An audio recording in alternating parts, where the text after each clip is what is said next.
Hi everybody and welcome to another webinar. This time it's with WordLift, the WordLift Academy, all about knowledge graphs, product knowledge graphs in particular, with the wonderful Andrea Volpini, the delightful Teodora Petkova, and the handsome Jano Vandriel.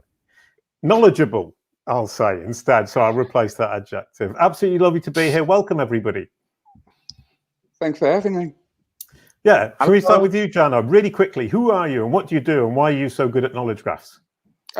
Used to be a front-end developer, became a semantic SEO, which involved in becoming a structured data specialist. And nowadays I look at structured data at a whole larger picture within organizations and provide consultancy based on that. Which is wonderful. And Teodora, writing a doctorate, I believe. Yeah, I'm writing my PhD thesis. I'm a content writer, but I decided to dig deeper into what that communication on the web is. Absolutely. I love that. Andrea, we know each other well. You're with WordLift. Yep, yeah, I'm a co-founder of WordLift. We build a knowledge graph for SEO. Brilliant stuff. Oh, and I'm Jason Barnard, the brand SERP guy. CaddyCube. I'm obsessed by brand SERPs, what appears when your audience Googles your brand name, which is where we're going to start, because that is my choice, is to say that my experience here is not so much in product knowledge graphs, which is terribly detailed, lots of things all fitting together into this massive marketing mess of muddly selling.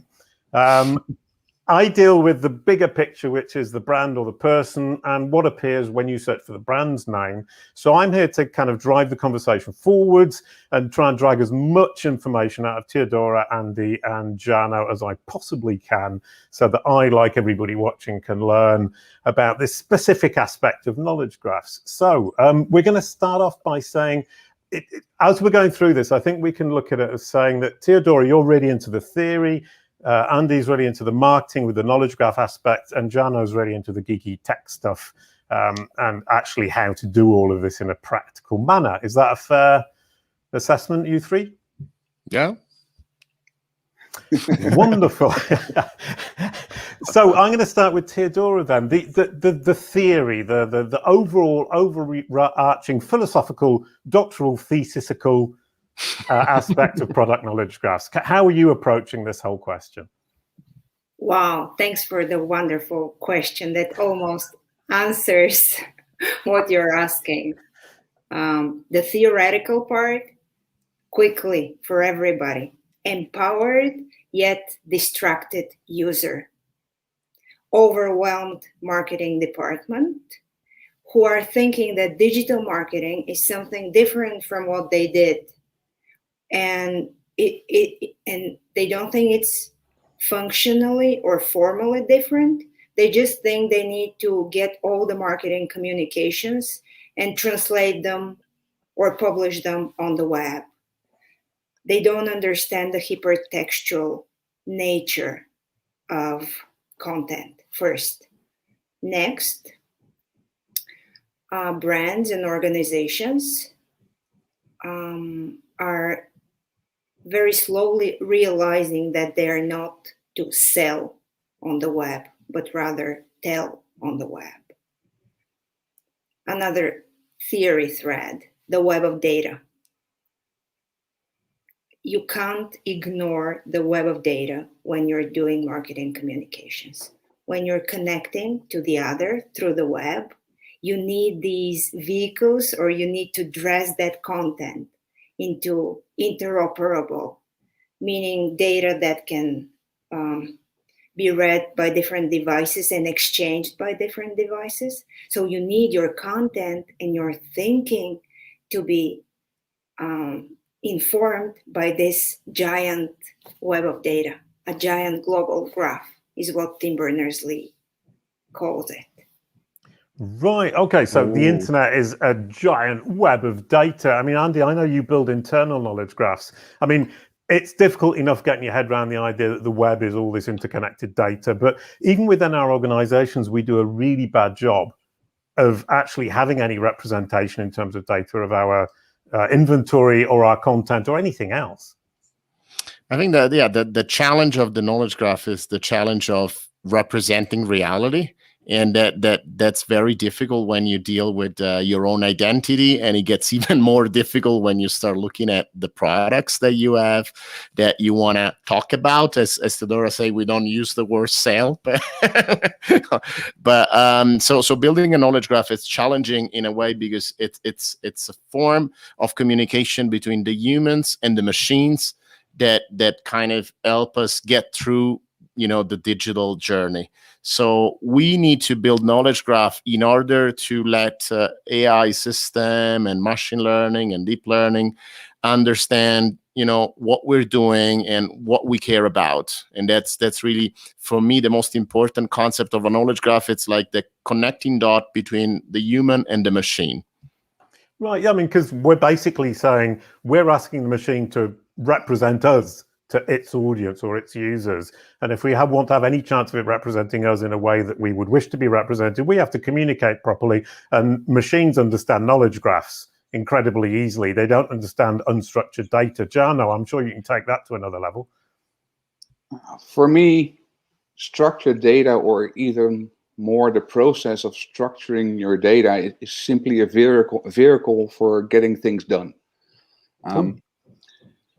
In my positions over the years, I've barely ever mentioned the word knowledge graph within any organization I worked for.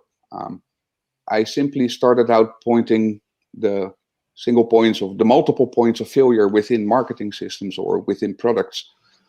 So once you start showing organizations where things go wrong and where there's missing information and how different departments can start to enrich each other, you not necessarily need to talk about knowledge graph. You directly start to talk about business impact. And so that's most of the time my entry point to knowledge graphs isn't so much the concept of a knowledge graph as simply using the existence of it as a method to connect different areas within an organization or their marketing departments or their product pages or whatever it is. So for me, it's more practice than theory. That's absolutely delightful. I like that. So, I also like, well, I don't like the idea. We all have this terrible problem of all these different departments with their big stack of data, which is badly organized, and they don't share it. And potentially a knowledge graph internally is a great way to share knowledge. And what I don't think we realize necessarily, and Theodora, this goes to you, is it goes beyond just products. It's only product, content marketing, SEO, SEA, and even the offline. And if we can bring all that data together and get everybody showing from the same pool of data, we're winning on every front. Theodora, please expand on that, theoretically speaking. Yeah, winning on every front, data. What I thought while I was listening to you is, again, getting back to theory, that mindset of webbiness. No matter how many pieces of content you create, like 7 ways to use your refrigerator, it doesn't matter. You're wasting money if you're doing content marketing. You need, as Jarno said, to get your data right, to have that impact. You need to understand that marketing communications people need to understand that next to content is that idea of publishing data. And this will bring the departments, the creativity and the illogical part of thinking about SEO when you are discussing the package of your good. How are you going to engage the person in the supermarket? How are you going to get them from the physical reality and WOPs, direct them to your knowledge graph? Isn't that exciting? I'm getting goosebumps. I guess it's only me. Yeah, I mean, and that is the same kind of, as soon as you start thinking, I'm not publishing content, I'm publishing data, and I need to link that data, or that data needs to have been linked to something else. I mean, Andrea, I think personally, as a human being, I find it really difficult. I start writing a piece of content and it's not the first thing in my mind. This is part of a bigger set of data that all needs to be interconnected. I don't know. I always look at the perspective of the human and then the perspective of the machine. So the perspective of the human, if we look at the consumer, is that we want to see things all together. So when we look at a product, we don't just look at the product page. We take a long journey, and this long journey goes maybe even through the 7 details of the refrigerator. But it's just one step. And there are multiple facets that the human will consider even before spending time on looking for a product.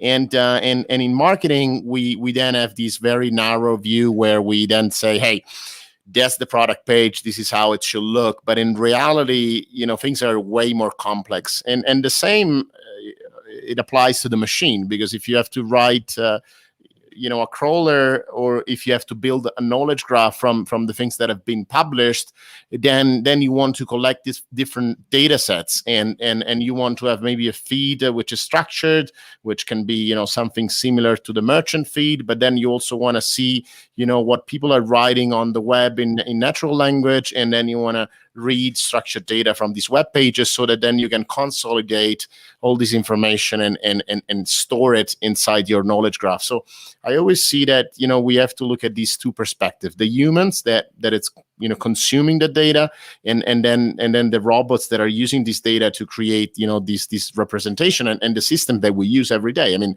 a recommendation system requires this information.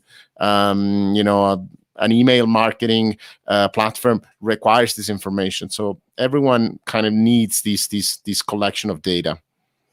But I mean, Jarno, right now, I heard kind of the product feed idea.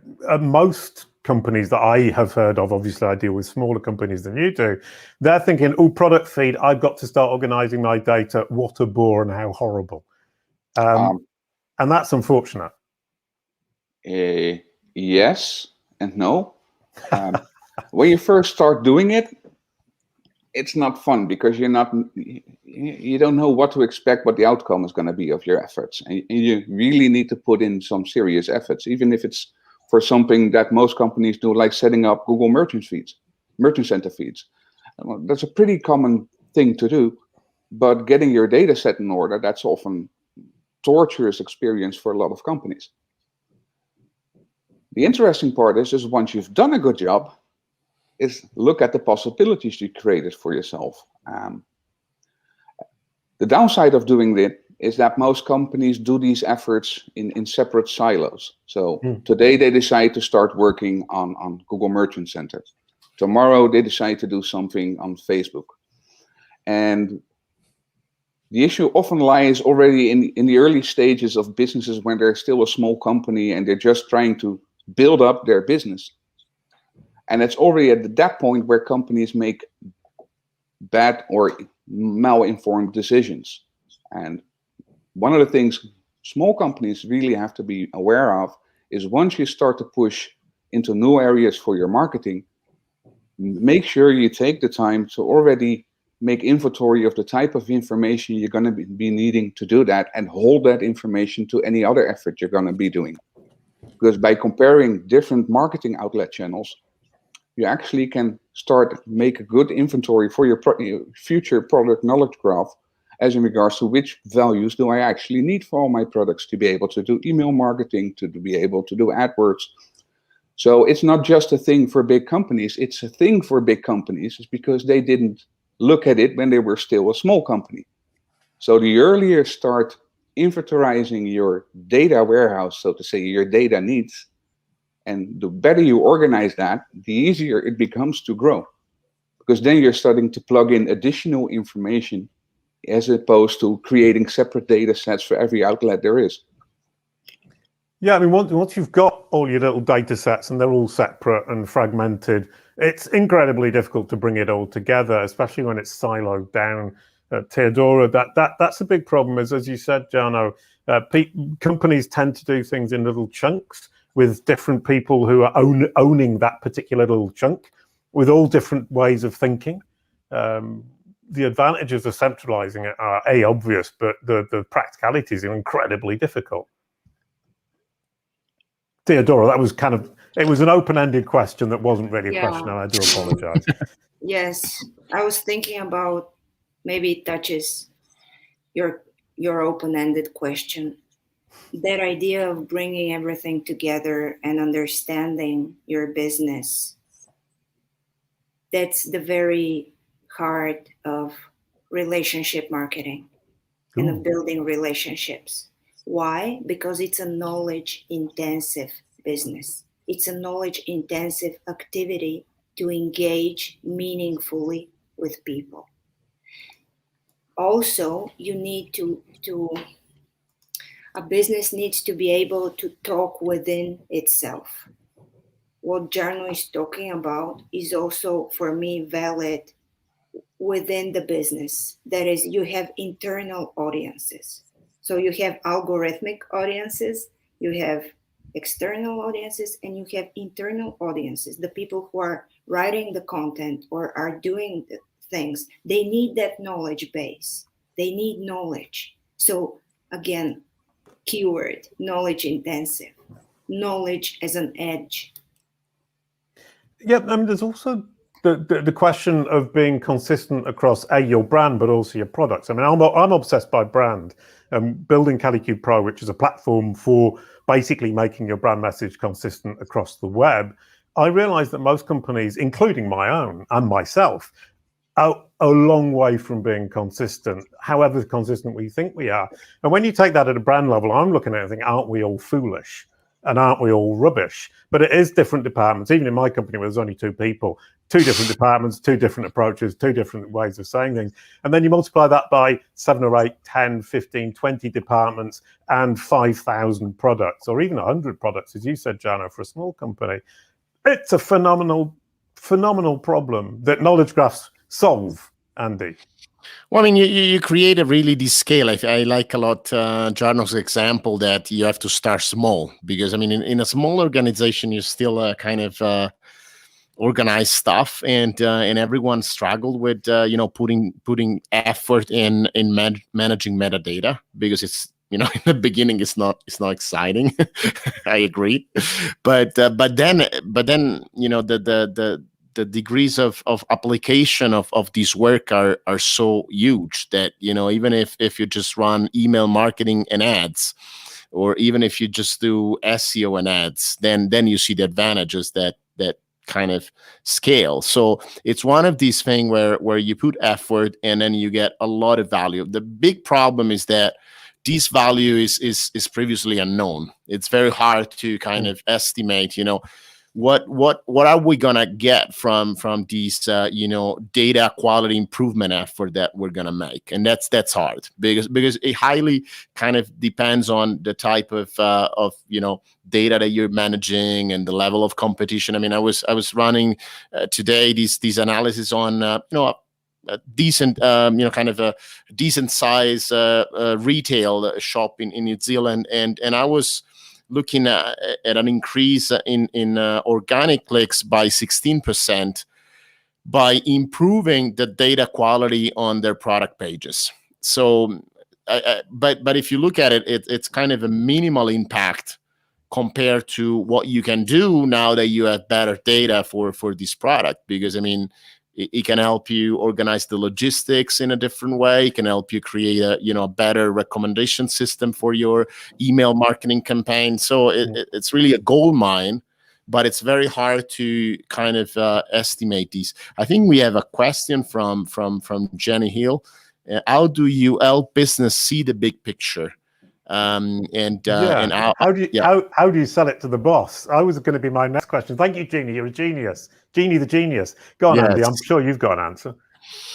I was asking Jarno to take this. Sorry, Jarno. Well, starters, don't expect you'll hit home run every time you're intending to sell such projects. Whether you're a consultant or an internal employee, it doesn't matter. You'll never get a 100% success rate. Accept that. Coming from my position, where I normally start to build working on these things within the organization, I quickly make an inventory of what type of data outlets are there.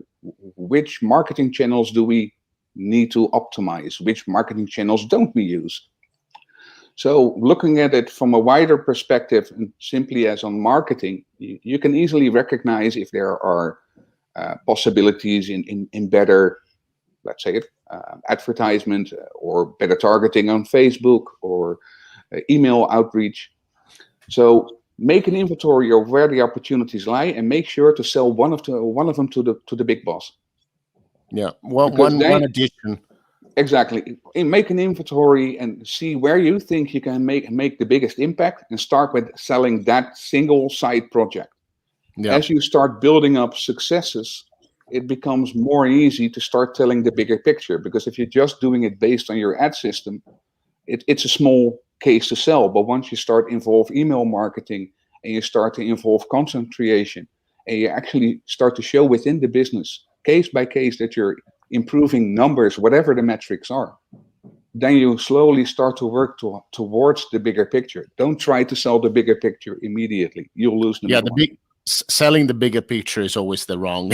I mean, I've done it, huh? So it's like a mistake that I've done many times to, look at the big picture but then in reality, yes, we have to start small and we have to kind of target a specific project. Now, in my case, of course, today I would look at SEO opportunity first, because that's easy to measure, and kind of SEO in e-commerce. I mean, Jarno, maybe you know more about it, but it looks to me that SEO wasn't kind of designed for e-commerce, because e-commerce was so highly dependent on advertisement on Google, and therefore it was less interesting as an opportunity. Whether today I see these as kind of an area of expansion, because Google is providing more visibility to natural listing. So with the current state of things in schema.org, by now we actually have sufficient vocabulary to build a complete CMS on. It's actually all the data is there and all the formats are there to build the new Magento or to build the new Wix or whatever platform you want to build. There's actually structured data for that. Why is that nice? Is because those schema.org types and properties are based on input from different areas in the world and different standards. So it's been influenced by good relations vocabulary, which forms the foundation for the product side of things in schema.org. But with the latest efforts is also involvement of Google Merchant Center and translating all their specifications to schema.org.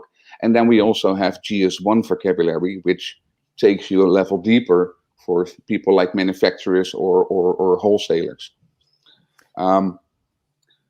So from that point of view, quick win always is SEO. Get those star ratings, get those prices shown in a search, but that's the low-hanging fruit. That's the easy stuff. Yep.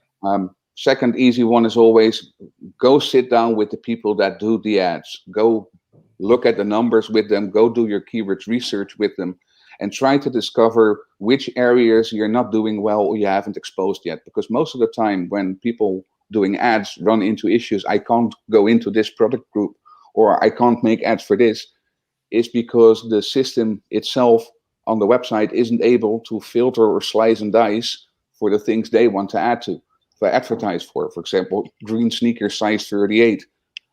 If your web page can't slice on those filters, you can't also create ads for them. So that's one of the things I always look at. Okay, are there certain types of information we need so we can expand on AdWords? But then e-commerce companies and sites are faced with a phenomenal problem, is that all of these platforms have been built differently and don't use the standardized schema, which means that you're trying to kind of shoehorn a round peg into a square hole or vice versa. Yep. Okay, so what do we do? What do we do, Jarno? Again, baby steps. You first start to look at things. Okay, which is the most important channel right now? Is that channel performing well? No, let's make the advantage there. Because if you take the biggest revenue generator and turn a higher revenue on that, then you also get more resources allocated to start expanding on the data set you built for that outlet. Don't create a second outlet. Start expanding on the data set you already built. And that's actually the key change people have to make. Stop making separate data sets for everything. From the start off, from the first feed you're building, make sure they all pull from the same data set. And that's where you'll make the real advantage. That's where you'll make the big step and save millions in the end.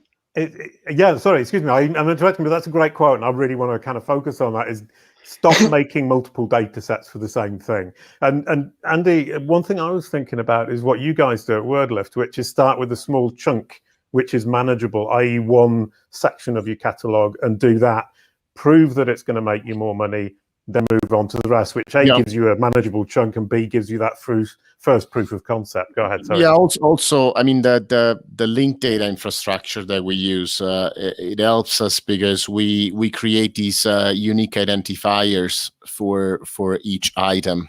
So having these nodes as identifiers allow us to kind of keep track of the same product across different outlets or different pages, because we know that in the end it's always that same entity that has been described in that video, has been presented in that FAQ, has been blogged about, and it's presented at last in that product page. And now this is why we're looking at omni-channel as a new area of expansion, because of course in the physical world we also need the same data. And working with Theodora, we realized that these omni-channel challenges that the e-commerce is not ready for handling, the physical consumer, and on the other side, the people at the point of sale kind of lack the same data that the e-commerce website would have. And so there is also kind of a need of bridging, these other gaps between, digital and physical. And it became so important now because of the pandemic for so many businesses that they have to transition quickly to digital, but at the same time keeping kind of the retail experience active and what it all becomes. I mean, they've been kind of analyzed and tracked and optimized as separate revenue streams, but right now it's pretty much converging. Yeah, no, the offline and online is something I think traditionally over the last 20 years we've done incredibly badly as a online community. It's crazy, huh? Yeah, it's crazy, but yeah, sorry, and the pandemic has actually made everybody kind of sit up and think, actually, I'm going to start dealing with this. The online and the offline are not different things. They're not different environments. It's the people who are offline who are actually buying online. And as you said, Andy, they're seeing multiple aspects of your product before they buy it, some of which are offline, some of which are online. And when it's not consistent, you're making a big mistake. Theodora, you were leaning forward to say something. No, I was leaning forward to write a note, which I thought, like, if the question is, because it looks like it boils down to how motivated a business is to talk to its customers. And then the question is, do you want to sell more by push communications, or you want to talk and serve more by creating an environment ready for pull communications? This is where the people pull information. And the other thing is where you push information. And I know that this is not the mainstream idea of marketing, but on the web, I believe this is the way forward. Completely agree. That's why I leaned forward.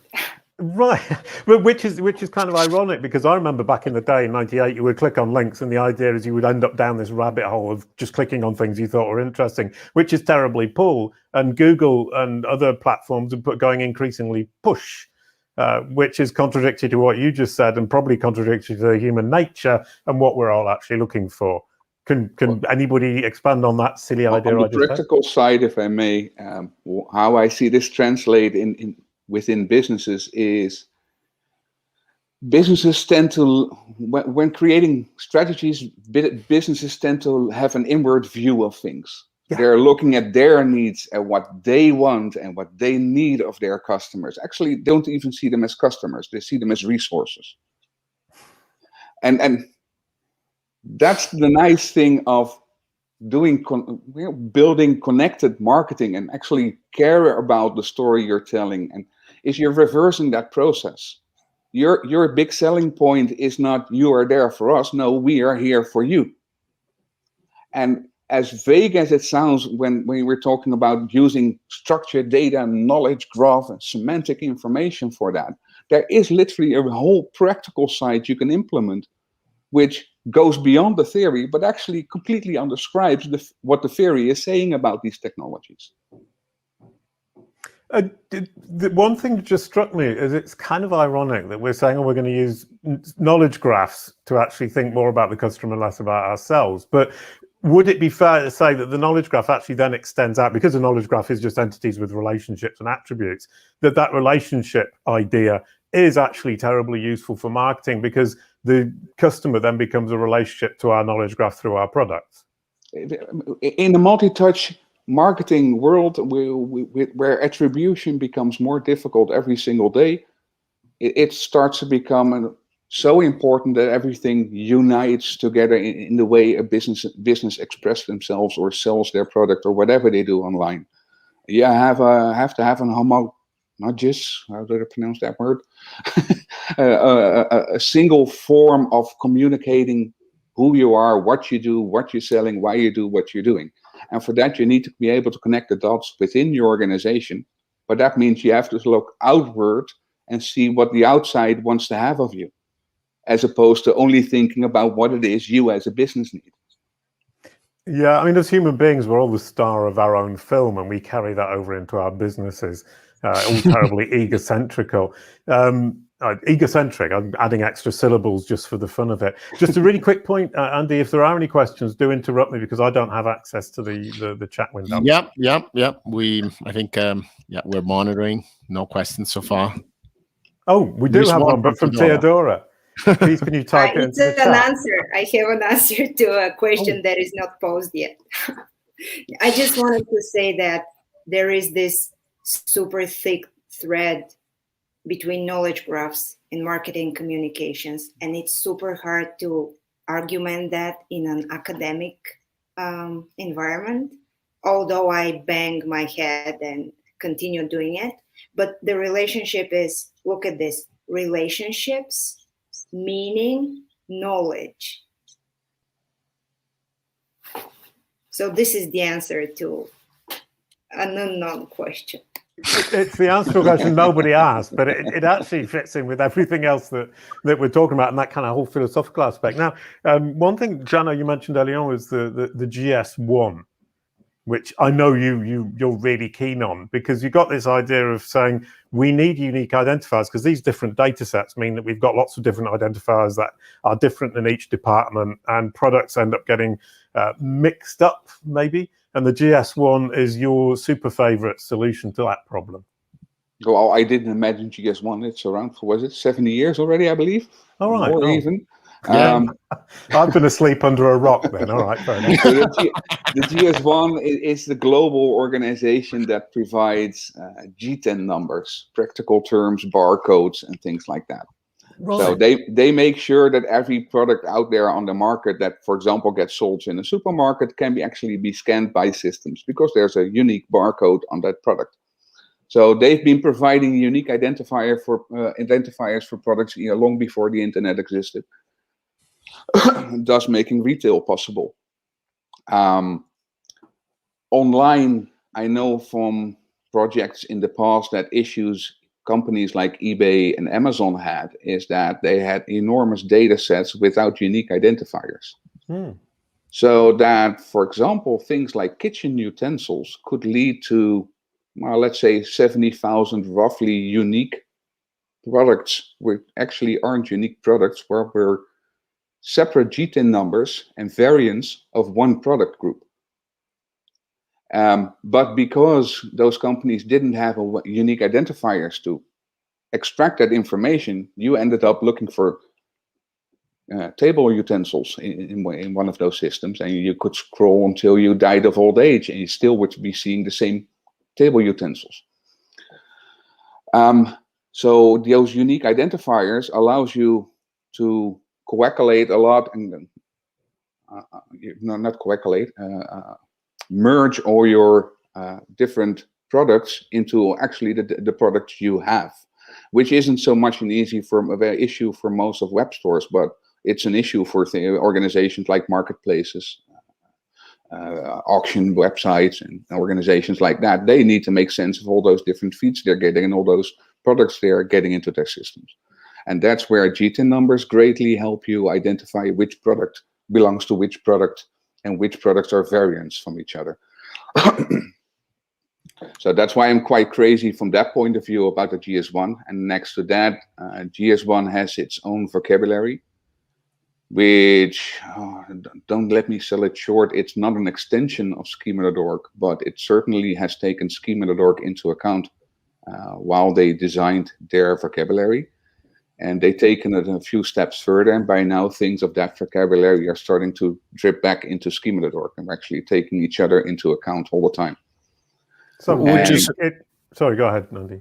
I have a question for John. I mean, would you suggest to use the GS1 product vocabulary today in conjunction with schema, or would you rather prefer to wait schema to kind of adopt some of these new terms? I mean, one thing that I like about GS1 product vocabulary is that it starts taking into account things like sustainability, which currently, I mean, we don't consider much, but it will become more and more important, especially as we get into, selling the physical products and kind of creating a unified experience. What would you suggest to these? Most of the time when I pull in GS1 vocabulary is when I have data design issues. So for example, practical issue, a website wants to have more faceted filtering on their category page, but they're not able to offer more simply because they don't have all the types, properties, and values they need to expand on their categorization and create filters for those. The nice thing of the GS1 vocabulary, it goes into depth around a lot of properties of different product groups and types. Why is that interesting? Because often these also represent the facets you want to disclose in your category pages. Now, of course, if you are deeply committed to a certain type of CMS and the way it operates, then you'll start extending on that. But still, you need to know which properties and values do I need to be able to create that filtering. And that's where you look at the GS1 vocabulary and say, okay, here I have a food product. What types and properties are there for, what properties and values are there for a food product, which I can, for example, use to create more filtering on my website. So by looking at the GS1 vocabulary as a method to expand your own data set and create new possibilities within your organization, because you used it for that purpose, also using it to generate the markup, that's the added bonus, because you already took the base design. So then because you have that information, it starts to become pretty trivial to actually start publishing that information. Now, whether or not search engines are looking for that information is a different discussion. Jury's still out on that one. But when you go to that type of advanced level, most of the time you start publishing that information not so much for SEO purposes as more for analytical and business intelligence purposes. So it actually can extend your pool of information. Again, you can get information and knowledge from data, like Theodora said. And so that can help your business grow and grow insights. And again, that doesn't have to be one gigantic project in one go. You can do baby steps. You start with pushing analytical information based on the schema markup you already have. That's a quite trivial job nowadays. And then you can start expanding. Jason is muted, but I'm not hearing talking. you, Jason. Sorry, I've got people banging away next door, banging nails into the wall. I was trying to save everybody's ears. No, I was just thinking kind of a lot of us and marketers and businesses tend to think, oh, Google wants it and I'll do it because I might make some extra money, get some extra traffic. And in fact, that kind of internal business logic of saying I need to build an internal knowledge graph, whatever Google chooses to do, is phenomenally powerful. And bringing Jeannie Hill has insisted on the fact that we repeat, you will save millions in the end. What an amazing tip, and what a great way to convince people to actually start. But I agree. Whatever the disadvantages today, starting to build today means that you're going to be more efficient and more effective in the future. And that will, I mean, on my level, save thousands, but on a bigger level would save millions, which is really incredibly exciting. And I didn't realize GS1 was quite that granular. Yeah, one of the reasons it is that granular is a lot of the GS1 vocabulary is used to exchange data between manufacturers. And manufacturers need to have that tiny, gritty detail level to be able to do what they do.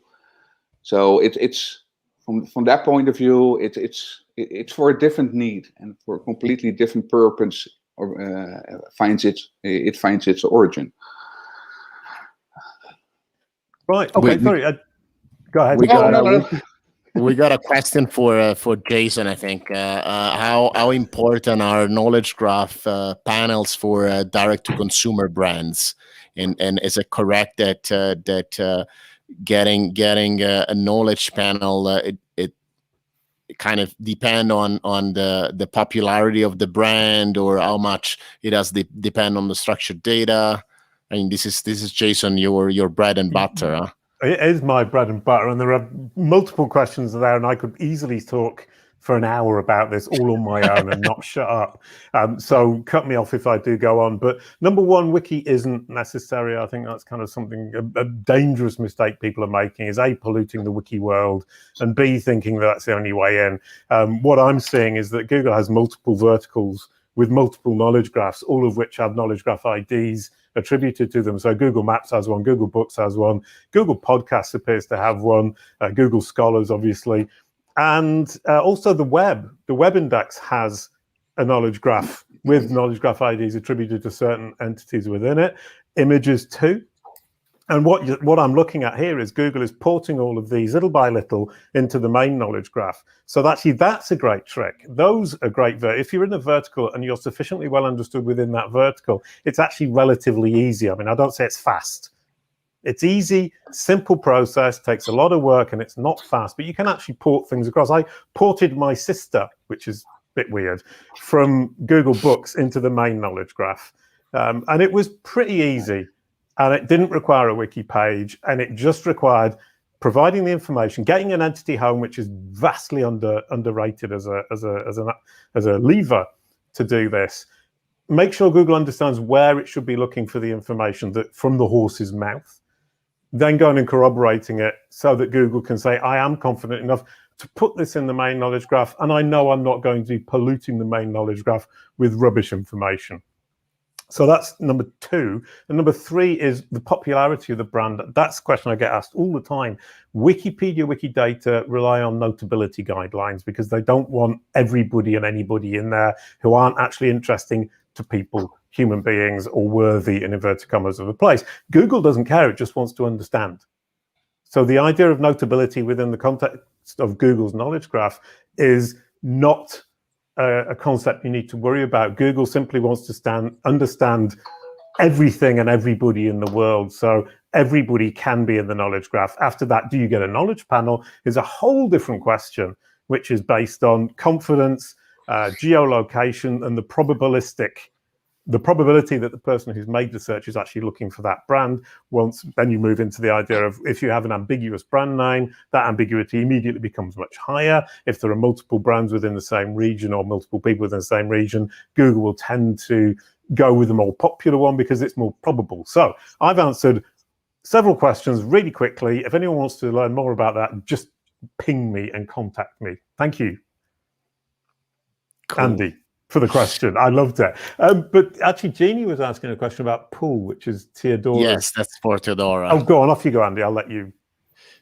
Yeah. Jenny is asking to Theodora if working on data and making data more clean, it's creating the push, and so it kind of letting marketer focus on the human relation pool, because the push is done by the data or the clean data. Is that correct? It is, if you are not a firm believer of only pull, which I am on the web. I understand what Johnny says, but this is not what I meant. I meant something radically different. And it will be translating analog days marketing into digital, literally, if we use a knowledge graph for pushing ads. I know this is not what I'm supposed to say, maybe, but this brings me to something I wanted to mention, and it's regarding the value of knowledge graphs and our role as marketing people. I want us to be braver in explaining clients that there is no one single square answer to things. And working with data is also a creative endeavor. And again, everything should come from their urge to build more relationships.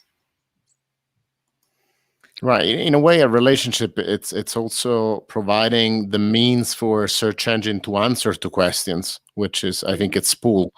So if we focus on creating better data, we are able to provide more answers to the consumer without pushing the sale to the other human, the other human at the other end of the line. I think that's the idea that Teodoro is explaining. Yeah, we have to be radical. You're being polite. I've just found the YouTube feed, and I've just realised I can do that. I hadn't noticed before, so I'm now going to show that we've got some people watching on the YouTube channel with cups of tea and saying hello. And here's a question that Andy's going to have to answer. His face is covered up, that Nick Ranger's got from Australia. Can you dynamically create new pages by means of invisible rule-based category pages? These are created based on the keywords pulled from either your search bar or what trends based in GSC data. Does that make sense to you? Yeah, I mean, I don't know. I would ask this question to Jarno, because yes, I mean, technically that's what I'm planning to do. So we're planning to create a dynamic category of pages. We call it in WordLift. We have this research project with University of Innsbruck and other organization, and we're working on creating these dynamic pages that can go and provide information for long tail queries. So we want to be able to create these dynamic pages, and we want to be able to cluster content that fit with search demand. So once we understand a search demand, the idea of this prototype that we're creating is that we create these dynamic pages that look at what Google is presenting on its results page, look at the entity behind this results page, and then try to see in the local knowledge graph what are the most similar entities to create a collection. Okay, so we are actually doing what Nick is talking about. Will this work in SEO terms? That's for Jarno, because we haven't tested yet. I think it might, so we want to invest on it, but I don't know if it makes sense. So yeah, Jarno, can you expand on that? Because Nick was asking the question of you, and I thought it was to Andrea. I think what Andrea says absolutely makes sense. More generically, for an e-commerce site might be start looking at indeed your internal search data. What data do people pull in from the search bar? A little bit more effort might be also get insights into which category filters people use. So do they slice and dice for colors? Do they slice and dice for certain sizes of clothes? If you get all that information together, you actually start to see usage behavior and what people are actually looking for. I often take that information to the people who do the ads and simply ask them, are there any terms here you think you can generate good ads for that actually generate revenue? So I often take the shortcut of letting the ad people test all those variables, and those variables that actually create success on ad-based will actually unlock on-site and start pushing through ads immediately. And then you can build on that with an SEO strategy. But if AdWords already shows you can create ads based on certain filters, you can directly make money without doing a lot of effort. So getting that info in there, creating them dynamically, I've done so in the past as well, but that greatly demands on the type of pages that will generate automatically. I've seen it get out of control as well, where systems started to generate 20,000 plus category pages per day. Well, that's out of control. Then nobody can keep up with that, let alone create a good link graph of your site. So it depends on how out of control it might get if you do that automatically. Yeah, got it. Yeah, I mean, things getting out of control with faceted navigation is already a big enough problem for a lot of websites. Adding this to the mix would be slightly concerning if it went. What would you call it? Went wild? No, that's not the right word. Went out of control. Thank you very much, Jano. Your English is better than mine. Wonderful. I don't know where you want to take this conversation for the last 10 minutes. I mean, I don't want to bully anybody into talking about things they don't necessarily want to talk about. From an e-commerce standpoint, I mean, Nick once again is asking about ROI. I think a lot of people like Nick are faced with clients or bosses who are saying, I just want to make money. When you were saying earlier on 16% uplift in traffic and presumably sales for an e-commerce website in 2 months, and you're saying, well, that's not much. But most offline businesses would take 16% in a year. Yeah, I mean, it really depends on. I have to dig into the orders in this case to see, exactly what it means, plus 60%. But I think now it's not so difficult to prove the ROI if you are able to measure, properly things. The most complicated part is really to set, the environment in such a way that you can control the metrics and not just going after the numbers without meaning. But if you can do some basic experimenting and isolating pages where you do some experiments from pages where you do other experiments, then you come up with numbers that are quite clear in terms of what is the actual impact, how is all of these impacting on the bottom line. As we said before, I mean, here we are going to one project to another, because I mean the data is the same, and then it can bring as we say, an impact on a performance of the advertisement, but it can also be good for SEO, and maybe can also help the logistic people get their stuff around at a faster pace. So there is a lot of key advantage and different type of ROIs that you want to measure. But I think now proving ROI of schema, it's pretty easy. I mean, if we compare it to, when we started, I mean, right now it's a dream, There's so many carrots that Google is throwing at us, for doing these or that, or, that rich result. I mean, the end game, we know it's not just that, right? So that's kind of the beginning of it, but it's so easy now to get, these positive ROI, if that's what you're looking for, if that's what the boss is looking for in the short term.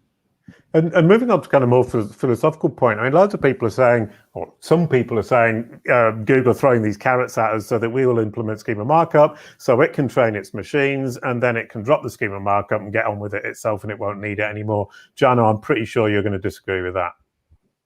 Sure, Google would love to be the Star Trek computer. Surely that's going to be their big aim at the end, but we're a long way from there yet still. Obviously, structured data in part is used to set up machine training sets, and there are areas where it's being used. But pragmatically looking, okay, Google wants to compete with Amazon, so Google needs to create a shopping environment in its organic search results. And you know what Google needs for that? Properties, types, values, to be able to create categorization, to be able to create faceted navigation. And Amazon already has that information, and Google wants to have it. So just even keeping it to something practical like that, there's a lot at stake for Google to get this right, or they'll definitely forever lose from organizations like Amazon and Alibaba. Right, yeah, which brings a couple of points, one of which is Google's giving us the carrots. And if we take the carrots, Theodora, we're actually going to end up building our own internal knowledge graphs and making sense for ourselves within our organizations and being able to use across the organization. And as Jano said, save millions. Yeah, we're going to enter the endless space of the giant global graph. No matter how small the door is, this flow will burst the door. So don't worry. Yeah, I mean, go with the flow, as it were. Build your internal knowledge graph. And Jana, you're suggesting that GS1 is a good way to have a focal point within the specific aspect of products to say, this is my product, it's unique, and I can build my knowledge graph with reference to GS1. And especially if you're starting to have the need to expand the product line, your products you're selling, start looking at GS1 and the properties and values they have, because often they form a wonderful basis to start expanding your business. Then at least you have an idea what type of information you need. The biggest issue for small companies often is making sense of the gazillion different product feeds they get from manufacturers. Well, if you actually can create an organized template to merge all those feeds through that template and create your own general feed, then you already have started building a general knowledge graph. And you're still just using XML. You're parsing a bunch of different XML files, you're parsing them through some logic, and voila, you have an XML knowledge graph. That already can help a lot, because a lot of different systems eat XML. And they are still far away from the abstract worlds of RDF and OWL and triple store databases. No, simply create an XML feed and store your data in there. That already does miracles. Right, yeah. And one question there, I mean, because with schema markup, I've started to look at schema.org and think, if somebody or a group of people have thought that that attribute is sufficiently important to have in the schema vocabulary, it must therefore be more useful to the real world, to the other people, and therefore I can actually start reflecting on my own business according to what I'm seeing in schema. And yes and no, you're absolutely right, but you have to pay attention. Because you can give a volcano can have a telephone number. Right. Due to inheritance of classes, some things will have certain properties that won't make sense at all for the specific type you're looking at. But because a volcano is a subtype of a place, and places can have a telephone number, a volcano can have a telephone number as well. Brilliant. So when you're looking at schema.org, always make sure to be awake and realize, you ask yourself, okay, does this property make sense here for my case, but also from a schema.org perspective? Don't apply everything without thought. And what's at the top of the page is what's been created specifically for that type of entity or that attribute, and so that would be the one you would tend to look at first. And the further down the page you go on schema.org, the more general it is, and possibly the less applicable it will be. Don't be naive like me and just think, oh, this is a good idea, I'll give my volcano a telephone number. I like that example. So it's an example from the early days from schema.org. Yeah. Oh, right, okay. I thought you were being incredibly original and funny. No. It's a documented example on numerous occasions on W3C mailing lists. Brilliant stuff. So we're coming to the end. So can we have some closing comments? We'll start with Andrea. Closing comments on what we've gone through and what kind of your feelings are. Yeah, I mean, I think it's good. We discuss why we need to focus on data quality and the webbiness. If I got it right from Theodora. So this idea that we start connecting things, and that's the way in which we create an experience. I think that's kind of, for me, the main idea is that we focus on connecting dots. That's the point. Absolutely brilliant. I love that. Theodora, do you want to make your closing comments as though this were a court case, but it's actually a PhD meeting? Oh, I'll try to say something profound. No, really, practically.